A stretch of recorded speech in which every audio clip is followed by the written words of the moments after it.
Yeah, it also sounds like one of the things I'm detecting from you guys is we could probably talk a lot about church polity. So like what you're saying, the Berean kind of mindset of, don't just take my word for it, but go and test it against the scripture.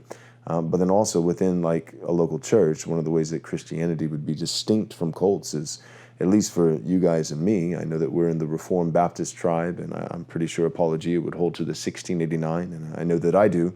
And so there's, we have chapters in our confession that speak to the common suffrage of the congregation, or they speak to the priesthood of all believers, not just one charismatic individual. And so, in a very real sense, at least in a Reformed Baptist church, the pastor can be removed by the peanut gallery, for lack of a better phrase. Yes. Meaning that, so they're not just peons, they're priests. The congregation matters. It's a big deal to be a member of a church, and there is a congregational polity to where every Christian has a responsibility, but also rights. And I think that's what I've noticed with cults or cult-like churches is big, domineering, charismatic leaders. They love to give responsibility to the people.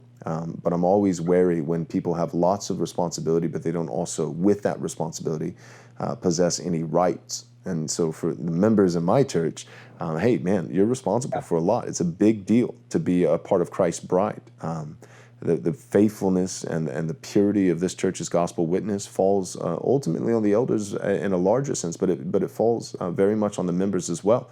And one of the ways that it comes down to your responsibility is because you are the ones who ordain elders, and you are the ones who have the authority to remove them. And so I always express it like this. If I tell somebody, hey, you're responsible for cleaning my house, but I don't give them the keys to get inside, then it just doesn't really make sense. Like with every responsibility, there has to be, a police officer, serve and protect, right? There's your duty, your responsibility.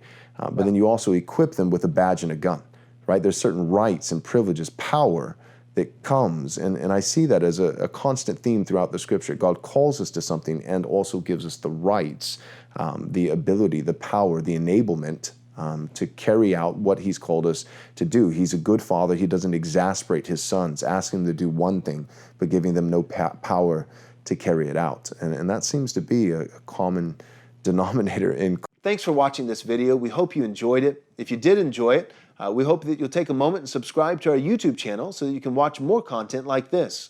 Also, take a moment and give this video a like so that it can reach more people. And take a moment and click on the bell so that you'll be notified whenever we come out with new content. Thanks so much. God bless.